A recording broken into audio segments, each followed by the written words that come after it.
An apple a day keeps the doctor away, but a glass of OJ keeps the adversary at bay. Here's Odd Job. Hey, it's time for a glass of OJ. I'm Odd Job. So, want to talk to you today about what story do our metrics tell. And I have to give a lot of credit here to this video to Murtaza Nassar. And he'll probably be tagged on LinkedIn for this video. Hi, Murtaza. So, basically, I want to talk about metrics, and he and I have been talking about metrics for quite a while. And we've gone back and forth on all sorts of different strategies on, what metrics really matter, what's the story we're trying to tell, what are our goals, what about trends? Should we throw these metrics out? Should we, what should we be doing? And he and I have had a lot of conversations about those. He probably about 4 or 5 months ago had a great phone call with me, and he actually started talking about metrics as a health analogy. And so think about metrics are like your weight, your blood pressure, your heart rate, maybe your blood work, like your triglycerides, magnesium, your iron, all that good stuff, your blood oxygen levels. Maybe it's also your waist size, your fat percentage. It could be a lot of your white blood cell counts. It could be a lot of different metrics, right, that we could take about you as a person, as a human body. Yeah. But those really don't mean anything without a greater context, right? So my weight doesn't really mean anything to me without some other context. So maturity practices. Well, these are things that we do to try and move those metrics numbers. So think of like exercise or food choices and water, medications we may take, and other things like that. Well, then we also have risk factors, and these are the things that really kind of influence, what types of maturity practices we should put in place, and what maybe even we should be worried about, that then determine what types of metrics we should even gather. But even all of that is bounded by goals. So let's think about this, right? Let's think about this by goals that have risk factors involved, which we have maturity activities in place that then we can measure both in their coverage and their effectiveness that should then tell us whether we're close to achieving that goal or not. And the trending is very important on that. So let's work through this analogy here. So for instance, I'm going to open up my health a little bit to you. I care about my weight. And the reason why is I want to see my weight go down is because I do have risk factors around diabetes. I have risk factors around my heart and everything like that. So I want to reduce the likelihood that I will have heart issues in the future, that I will have type 2 diabetes, and there's dementia even, but let's just focus on those. Those are a bit weight-based, right? Weight plays a big part into that. And so I want to think about risk factors. So do I have a family history of this? Do I live in a country that tends to be more obese, that tends to have heart problems? That matters as well, because there are certainly risk factors that are beyond your control, or at least your ability to remove those risk factors, that are inherent in just living in a certain location. So, you don't get to control the air pollution so much in your environment. You don't get to control, the chemicals that go into your water, or that don't go into your water. You don't get to control a lot of this stuff. It's controlled for you. And you can try to put filters on, and you can try to do other things, but you don't get to control those things. You don't get to control your family history, but again, we could put maturity practices in place, right? So that's where maturity practices come in. So we're going to exercise, right? We're going to have better food choices. We're going to drink more water. Not only that, not only thinking about the practices themselves, but also think about the maturity level of those practices. So exercising, I'm not ready to go. My maturity level in exercise is not to the point where I'm ready to go CrossFit.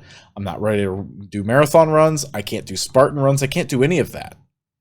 I could get there, but that's at a higher maturity level in our framework of health, if you will. Right now, I'm at the point where, I try to go to the gym 3 times a week with a friend, and we try to walk. And I try to walk from 20 to 30 minutes each time. And then we do either some upper body or lower body machines, or we kind of do, there's a whole body workout kind of thing where you take turns on machines going, and it takes about 20 to 30 minutes to do it all. It's really great. So, doing all of that's very important, but it's important to know where at the maturity level you are. Don't try to bite off more than you can chew. You can only deploy your activities at certain maturity levels along the way. Better food choices. Now I'm a lot more able to just cut out fast food than I was in the past. What I used to have to do was just cut down the level of fast food. Like, okay, fast food, but I don't need the supersize, right? Or I don't need it for both lunch and dinner. I've tried to really get that out of my routine. Now I cook a lot more. Over the last few years, I've tried to cook more than I order in. Sometimes I've been better at that than not. Drinking more water. I used to really hate drinking water. It was a chore. Now I can just go about casually drinking water all day and drink like 3 wine bottles worth of water. Say wine bottle because that's 750 mils, and that's how much my water bottle is, so 750 mils. So 3 wine bottles of water. So that means there's metrics that I'm interested in. So how often am I exercising? For how long? What are those food choices? I don't necessarily track those, but I do kind of keep a running tally in my head. I can look at my DoorDash. I can look at other places to see, wow, I ate out a lot more than I really should have. So I can track those types of data points. People do go through and journal their food. They say, here's exactly what I ate. Some people pay attention to the macronutrients. Some people pay attention to the calorie counting. Those are various levels of maturity. I'm not ready for that.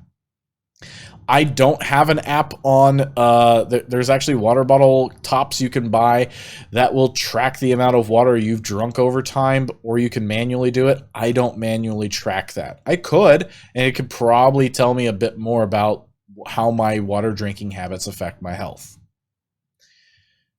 But then you also have other metrics besides just the, are you meeting your activity levels? So operational metrics, but also what are our metrics towards our goal? So really weight has been tied. So your obesity, your weight, and your waist size are really tied to a higher likelihood or lower likelihood of diabetes and heart issues. So I want a lower weight and I want a lower waist size. I want a lower resting heart rate. There's a lot of different things I want. I want lower fat percentage. I want my triglycerides down. There's different goals, or there's different things there that affect health. But as far as those 2 goals that I talked about and the risk factors in mind, my activities are covering those, and I have metrics that tell me whether I'm closer to my goal or not. Right now, my activities haven't been on point, so I've noticed my metrics regarding my goals are not going so well. So let's think about this as far as information security is concerned.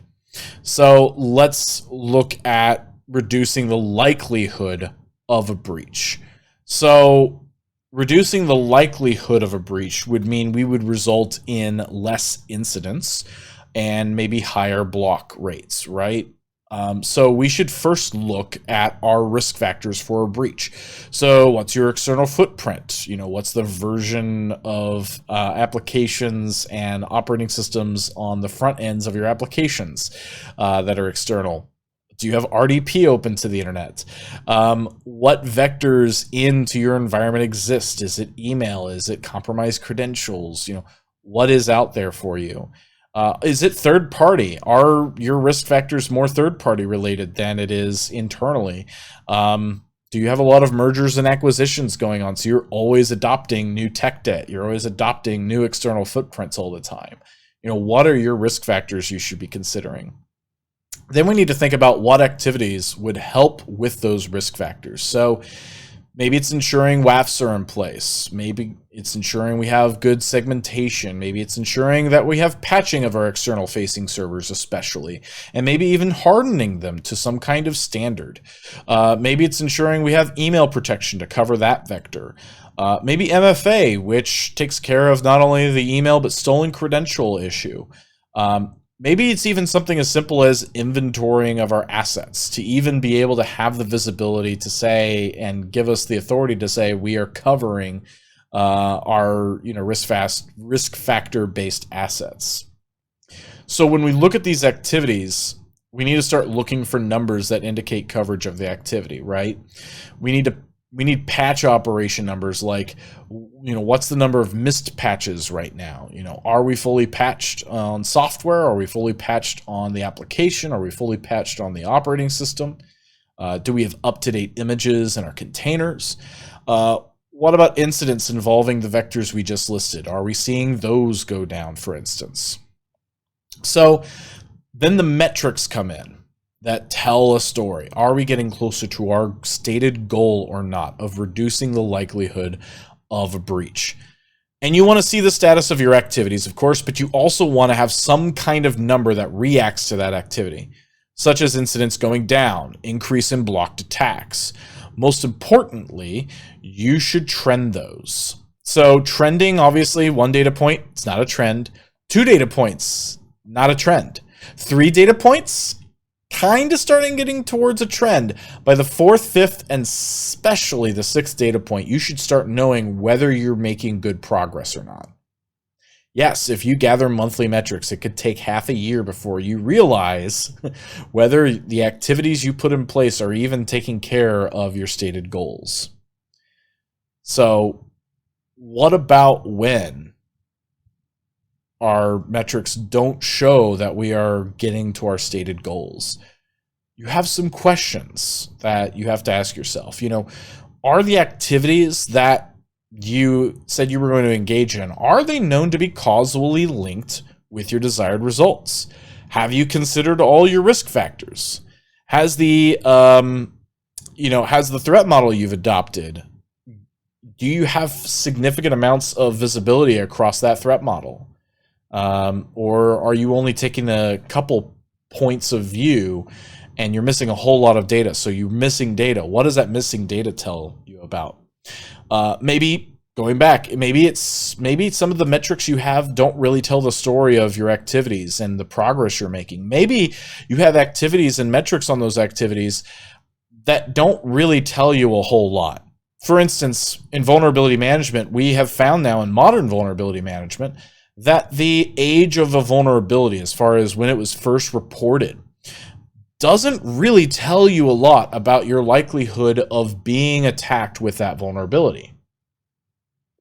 So, if your goal is to reduce the likelihood of being breached, especially by vulnerabilities, you don't want to take a look at age of vulnerabilities. Maybe the discovery age of the vulnerability, meaning how long have you seen it in your environment, but you don't want to just take age as a good indicator. Instead, you want to take a look at things like how many of the vulnerabilities do we currently have, how many of them have high impact, like remote code execution or privilege escalation. How many of the vulnerabilities do we have exploits that are known for them? How many threat actors are using them out there? Are any of those threat actors that target our industries? Or are they just common cyber criminal threat actors that use these? Malware, is there malware out there and ready for this?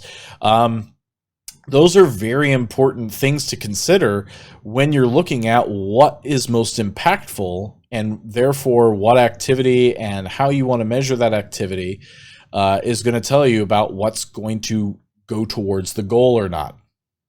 So you may need to reassess that. So that's really it for this glass of OJ. You need to think about what your goals are before you even begin thinking about what types of metrics to gather. which means you then need to think about your risk factors. You need to identify activities to reduce those risk factors and help you on your goal towards reducing that, for instance, the likelihood of a breach occurring. And then you want to think about metrics that reliably guide you on whether your activities are having an effect or not. So how's your metrics conversation with your boards and your directors and your executive team? Are they asking for metrics that really don't make sense to you, and you've never had a good way of illustrating to them why you don't want to measure things that way? Maybe you have that now. Maybe this is something you can equip yourself with. Do you completely disagree with this method of framing metrics? Is there a better method that you've come up with? Always interested in better methods, lessons learned. Be sure to share that down in the comments. Find me on LinkedIn and Twitter and let me know about it there. And I'll see you in the next one.